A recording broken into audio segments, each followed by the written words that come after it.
वह शाम ढल रही थी, आसमान पूरा काला पड़ चुका था, जैसे किसी ने काले रंग की शीशी उड़ेल दी हो। शायद बारिश आने को बेकरार है। गिरा हुआ आसमान और ठंडी हवाएं चांदनी को बेहद पसंद थी। बारिश चांदनी के बदन में एक अजब सी सिहरन पैदा करती थी। चांदनी आईने के सामने पिछले आधे घंटे से बनसवर रही थी। बनसवर क्या, सजने की रिहर्सल कर रही थी। 3 बार तो साड़ियां चेंज कर चुकी थी। चांदनी को साज श्रृंगार का बहुत शौक था। आज उसे मिसिस कपूर की बेटी की शादी में जाना था। चांदनी कॉलेज की अध्यापक थी, मगर दिखती कॉलेज स्टूडेंट जैसी। वो हमेशा खूबसूरत दिखना और खूबसूरत रहना चाहती थी। चांदनी अब तैयार होकर रवाना ही हो रही थी। उसकी नजर अखबार पर पड़ी। उसमें कोई भैरव चौक की खबर थी। लिखा था कि भैरव चौक नाम के एक छोटे से इलाके में बहुत सारी अजीबोगरीब घटनाएं घटी है। कितनी वारदातें हुई है, लूटमार, हत्या, अपहरण, बलात्कार, भूत प्रेत का साया, सभी घटनाएं वही तो घटी है। लोग वहां दिन के उजाले में भी जाने का साहस नहीं करते थे। ये खबर पढ़ते ही थोड़े समय पहले चांदनी का चमकता चेहरा फीका पड़ गया। उसके चेहरे पर मानो हल्का खौफ मंडरा रहा हो। थोड़ी देर वो खामोश होकर वही खड़ी रही, मानो ये खबर उसके मन में घर कर गई हो।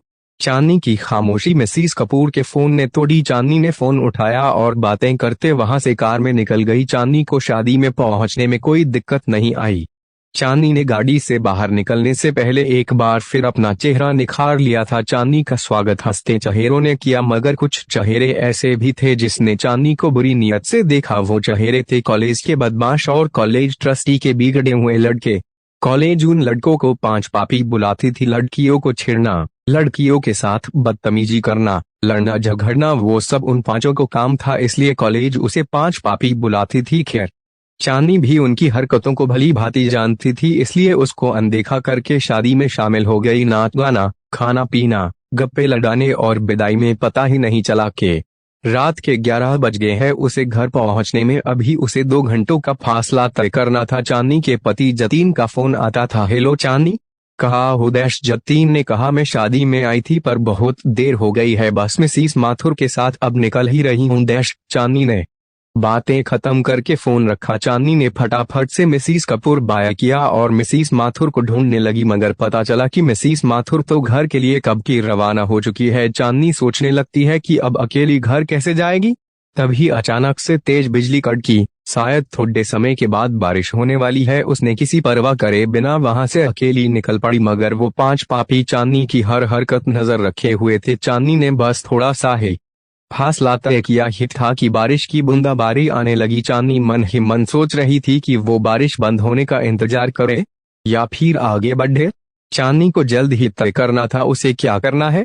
उसने आगे बढ़ने का फैसला किया। चांदनी की कार थोड़ी आगे बढ़ी ही थी कि तेज बारिश शुरू हो गई। हमेशा चांदनी को सिमरन देने वाली बारिश की बूंदें आज बाधा बन रही थी। चांदनी बारिश की बूंदाबांदी को चीरती आगे बढ़ रही थी। चांदनी का आगे बढ़ने का फैसला सही था क्योंकि बारिश बंद हो चुकी थी। चांदनी हल्के मन से ड्राइव कर रही थी, मगर लगता है आज का दिन चांदनी के लिए सचमुच भारी था, क्योंकि सामने ट्रैफिक जाम था, गाड़ियों की लंबी लाइन लगी थी। किसी से पूछा तो पता चला कि भारी बारिश के चलते आगे का रास्ता पूरा ब्लॉक हो चुका है। जब तक रास्ता साफ नहीं होगा तब तक ट्रैफिक जाम रहेगा और रास्ता साफ होने में सुबह भी हो सकती है। सुबह का नाम सुनते ही चांदनी की हवाइयां उड़ लगी। तभी चांदनी देखती है कि कुछ गाड़ियां कच्ची सड़क की तरफ जा रही है। ब्या, ये कच्ची सड़क कहा जाती है। दश। चांदनी ने किसी से पूछा, ये कच्ची सड़क शहर जाती है बहन जी। चांदनी फिर से सोचने लगी कि वो रास्ता खुलने का इंतजार करे या फिर कच्चे रास्ते से जाए।